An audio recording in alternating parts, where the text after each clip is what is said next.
السلام علیکم ورحمۃ اللہ وبرکاتہ۔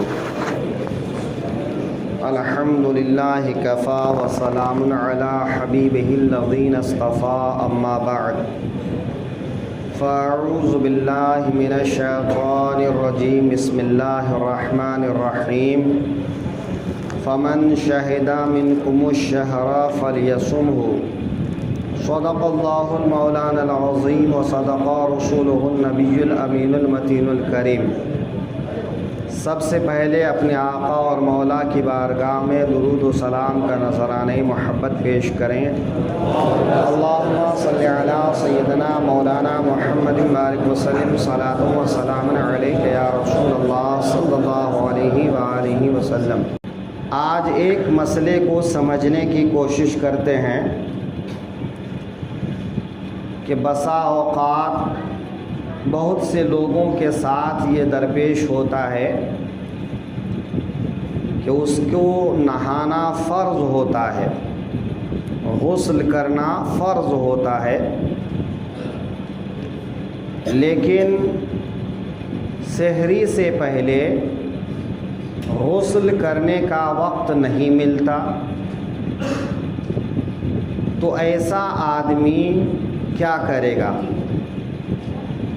تو اگر کسی کو سحری سے پہلے غسل کرنے کا وقت نہ ملے، آنکھ ایسے وقت کھلی کہ بمشکل اس وقت کچھ سحری کر کے روزے کی نیت کر سکتا ہے، تو ایسے آدمی کے لیے حکم یہ ہے کہ اس وقت وضو کر کے یا منہ ہاتھ دھو کر کے سحری کر لے، روزے کی نیت کر لے، اور فجر کا وقت ختم ہونے سے پہلے وہ نہا دھو کر فجر کی نماز پڑھ لے۔ یعنی ناپاکی کی حالت میں روزہ شروع کیا تو روزہ ہو جائے گا، اگرچہ ناپاک رہنا جان بوجھ کر یہ منع ہے۔ حدیث پاک میں آیا ہے کہ جس گھر میں کتا یا جنبی شخص رہتا ہے اس گھر میں رحمت کے فرشتے داخل نہیں ہوتے ہیں، اور اس گھر میں بھی جس گھر میں کسی جاندار کا فوٹو لگا ہوتا ہے، جاندار چاہے وہ انسان ہو یا جانور، بڑے شوق سے لوگ اپنے گھر میں پینٹنگ لگاتے ہیں اور جانداروں کی پینٹنگ لگاتے ہیں، اور کبھی لوگ اپنے باپ ماں یا پورے پریوار کا فوٹو فریم کر کے لگاتے ہیں۔ یاد رکھیے کہ حضور سرور کائنات صلی اللہ علیہ وسلم کی حدیث ہے، جس گھر میں جاندار کی تصویر ہو اس گھر میں رحمت کا فرشتہ داخل نہیں ہوتا ہے۔ لہذا آئندہ سے احتیاط کریں، چاہے وہ گھر کی فیملی کا فوٹو ہو یا کسی بزرگ کا فوٹو ہو۔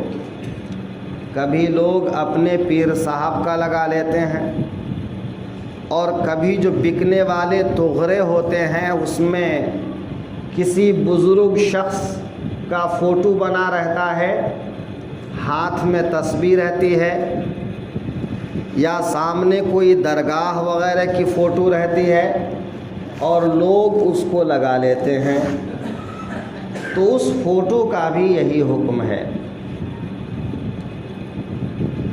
لہذا گھر میں اگر فوٹو ہو تو اس گھر میں رحمت کے فرشتے داخل نہیں ہوتے۔ اب رہا یہ کہ ضرورتاً فوٹو کھنچوانا کیسا ہے، کھینچنا کیسا ہے، تو ضرورتاً مثلاً آج کل جو ملک کے قانون کے دائرے میں کام آتے ہیں، ان کاموں میں جیسے فوٹو کی ضرورت پڑتی ہے، مثلاً آپ کو بینک میں کھاتہ کھلوانا ہے، کوئی آئی ڈی بنانا ہے، کوئی فارم پر کرنا ہے، اب تو بہت ساری چیزوں میں فوٹو کی ضرورت پڑتی ہے، تو ایسے ضرورت کے فوٹو کھنچوانے کی اجازت ہے۔ اللہ سے امید ہے کہ وہ اس پر کوئی گناہ نہیں لکھے گا، لیکن شوقیہ فوٹو کھنچوانا، پوز لے لے کے فوٹو کھنچوانا، سیلفی کھنچوانا، تو یہ حرام ہے۔ اگرچہ ڈیجیٹل کیمرے کے فوٹو کے سلسلے میں اختلاف ہے، لیکن ہم لوگوں کا یہی ماننا ہے کہ وہ حرام ہے اور اسی پر عمل کرنا چاہیے۔ جس چیز کے بارے میں اختلاف ہو علماء کا، اس چیز سے بچنا زیادہ اچھا ہے۔ تو جس فوٹو کو پرنٹ کیا جاتا ہے، کاغذ میں چھاپا جاتا ہے، کپڑے بینر وغیرہ میں چھاپا جاتا ہے، اس کے حرام ہونے میں کوئی اختلاف نہیں ہے۔ جو صرف اسکرین پر دکھائی دیتا ہے اس کے بارے میں اختلاف ہے، لیکن اہل سنت والجماعت بالخصوص بریلوی حضرات اس کو حرام قرار دیتے ہیں۔ بہرحال یہ فوٹو کی بات ہو گئی۔ میں عرض کر رہا تھا کہ جنبی شخص، جنبی کہتے ہیں اس آدمی کو جس کے اوپر نہانا فرض ہو۔ آدمی کے اوپر نہانا فرض کب ہوتا ہے؟ شادی شدہ لوگ ہیں اور وہ میاں بیوی میں جو ایک ازدواجی رشتہ قائم ہوتا ہے، اس رشتے کو قائم کرتے ہیں، تو اس کے بعد غسل فرض ہو جاتا ہے۔ اس کو جب تک وہ غسل نہیں کرتا ہے جنبی شخص کہا جاتا ہے، جنابت والا آدمی کہا جاتا ہے، وہ آدمی کے لیے بھی اور عورت کے لیے بھی۔ اس حالت کو جنابت کی حالت کہتے ہیں۔ یا خواتین کے کچھ مخصوص دن ہوتے ہیں، بچہ پیدا ہونے کے بعد کچھ مخصوص دن ہوتے ہیں، اور ہر مہینے بھی کچھ مخصوص دن ہوتے ہیں۔ تو جب اس حالت سے عورت پاک ہوتی ہیں تو اس حالت میں بھی نہانا ان پر فرض ہوتا ہے۔ جہاں یہ دونوں صورت نہ ہو، بھئی جوان آدمی ہے تو کبھی کبھی جوان آدمی کے ساتھ میں نیند کی حالت میں اس کا کپڑا ناپاک ہو جاتا ہے، تو اگر غیر شادی شدہ ہو یا شادی شدہ ہو، چونکہ یہ کسی کو بھی ہو سکتا ہے، جب آدمی جوان ہوتا ہے تب، تو جوان آدمی کے لیے اگر نیند کی حالت میں اس کا کپڑا خراب ہو جائے تو اس کو بھی جنابت کی حالت کہتے ہیں، اس کو بھی جنبی کہتے ہیں۔ ایسے لوگوں کے لیے حکم یہ ہے کہ جب یہ حالت پیدا ہو تو فوراً غسل کر لے۔ یہاں رک کر پہلے ایک چیز سمجھ لیجئے کہ غسل اگر فرض ہوتا ہے تو فرض غسل ادا کیسے ہوتا ہے؟ تو غسل صحیح ہونے کے لیے 3 چیز فرض ہے۔ پہلے ناک کے اندر پانی ڈالنا، کہ ایک تو معمولی ہلکا ہلکا پانی چڑھا لیتے ہیں، اور ایک ہوتا ہے کہ ناک کے بانسے تک، یعنی یہ جو نرم ہڈی ہے جہاں سے یہ ہڈی مڑتی ہے وہاں تک پانی پہنچانا، اور احتیاط کے ساتھ پہنچانا۔ یہ نہیں کہ دماغ میں پہنچ جائے، اور یہ بھی نہیں کہ پانی پہنچے ہی نہیں، خالی بس ایسے ہی لگا لیا اور ہو گیا، نہیں، اس کو اچھے سے پانی پہنچایا جائے، چاہے وہ 3 دفعے میں ہو جائے یا زیادہ دفعہ لگے۔ پھر بھی اگر لگتا ہے کہ پانی شاید نہیں پہنچا ہوگا تو بائیں ہاتھ کی جو چھوٹی انگلی ہے اس انگلی سے اندر گھما دیا جائے، تاکہ اطمینان ہو جائے کہ پانی ناک کے بانسے تک پہنچ گیا ہے۔ تو ناک کے بانسے تک 3 مرتبہ پانی پہنچانا یہ فرض ہے۔ عام طور پر لوگ دھیان نہیں دیتے ہیں، اگر غسل فرض ہوا ہے اور ناک کے بانسے تک پانی نہیں پہنچایا اور نہا لیا تو غسل ادا ہی نہیں ہوتا ہے۔ پھر اس حالت میں اگر آپ نماز پڑھتے ہیں، قرآن پڑھتے ہیں تو کچھ بھی جائز نہیں رہتا ہے۔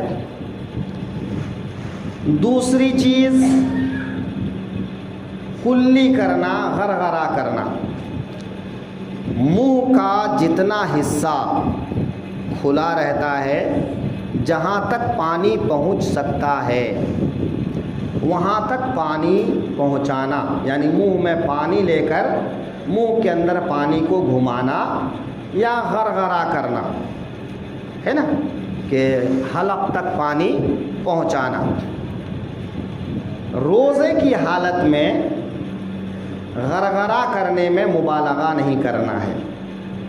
روزے کے دنوں میں اگر غسل کرتے ہیں تو حلق تک پانی پہنچانے میں زیادہ مبالغہ یعنی زیادہ کوشش نہیں کرنا ہے۔ روزے کے علاوہ زیادہ کوشش کرنا ہے، کیونکہ اس میں اگر ایک آدھ قطرہ 2-4 قطرہ پانی منہ کے نیچے بھی اتر گیا تو کوئی حرج نہیں ہے، لیکن روزے کی حالت میں روزہ ٹوٹنے کا ڈر رہتا ہے، اس لیے زیادہ مبالغہ نہیں کریں گے۔ تو 3 مرتبہ کلی کرنا، تو ناک میں پانی چڑھانا، 3 مرتبہ کلی کرنا، اور پورے بدن کا سر سے لے کر پیر تک ایک بال برابر جگہ بھی سوکھا نہ رہنا، کہ جسم کے ہر حصے میں پانی بہہ جائے۔ آپ چاہے صابن لگائیں نہ لگائیں لیکن پانی پہنچنا چاہیے۔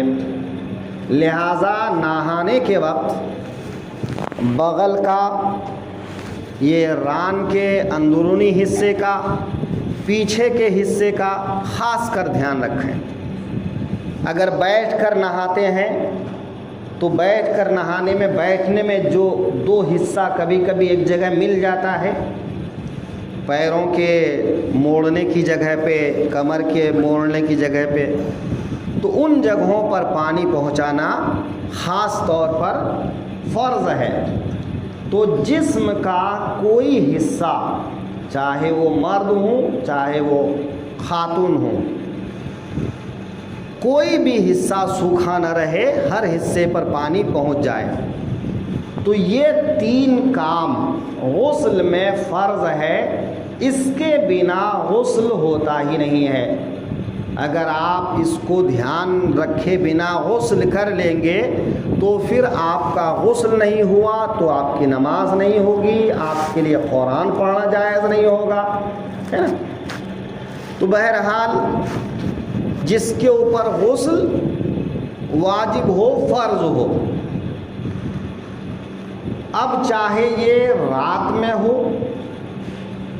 یا دن میں، کہ دن میں میاں بیوی کے تعلق روزے کی حالت میں حرام ہے، اس کا دھیان رکھا جائے، لیکن یوں ہی سونے کی حالت میں اگر کوئی ناپاک ہو جاتا ہے تو دن میں بھی جتنا وقفہ بھی ناپاکی کی حالت میں گزرتا ہے کوشش یہ ہونی چاہیے کہ ناپاک حالت میں نہ رہے، لیکن اگر کسی وجہ سے غسل میں دیری ہو گئی تو بھی روزہ برقرار رہتا ہے، روزہ نہیں ٹوٹتا ہے، اس سے روزے میں خرابی نہیں آتی ہے۔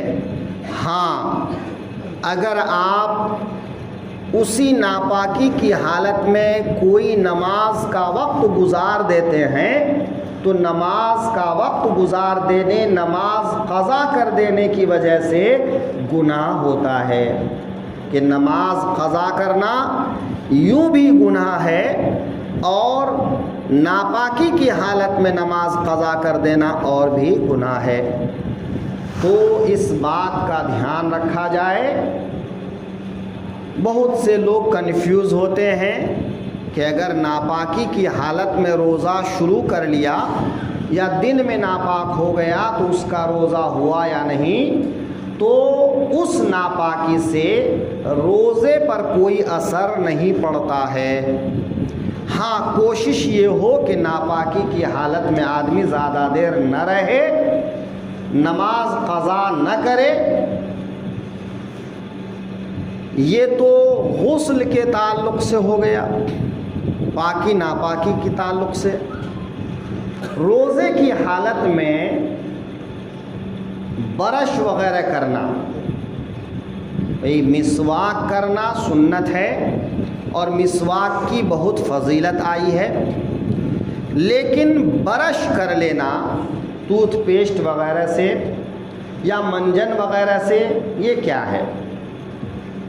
تو اگر ٹوتھ پیسٹ کا، کولگیٹ کا یا منجن کا کوئی حصہ تھوڑا سا بھی حلق سے نیچے اتر گیا تو روزہ ٹوٹ جائے گا، اور اگر حلق سے نہیں اترا تو روزہ نہیں ٹوٹے گا۔ اس لیے علماء کرام فرماتے ہیں کہ روزے کی حالت میں منجن، چاہے وہ گل منجن ہو یا کوئی بھی منجن ہو یا کولگیٹ وغیرہ سے برش کرنا ہو، اس سے بچنا اولا ہے۔ روزے کی حالت میں یہ کرنا مکروہ تنزیہی ہے، کہ مکروہ تنزیہی ہے، جبکہ احتیاط سے کرا جائے اور حلق تک کوئی حصہ نہ پہنچے۔ اگر حلق تک پہنچ جائے گا تو روزہ ٹوٹ جائے گا۔ تو جہاں اتنا نازک معاملہ ہو وہاں بچنے میں بھلائی ہے۔ تو کوشش یہ کیجئے کہ سحری کے وقت ہی برش وغیرہ کر لیجئے اور دن میں مسواک کر لیجئے، تاکہ منہ صاف بھی رہے اور مسواک کا جو ثواب ہے وہ ثواب بھی ملتا رہے۔ آج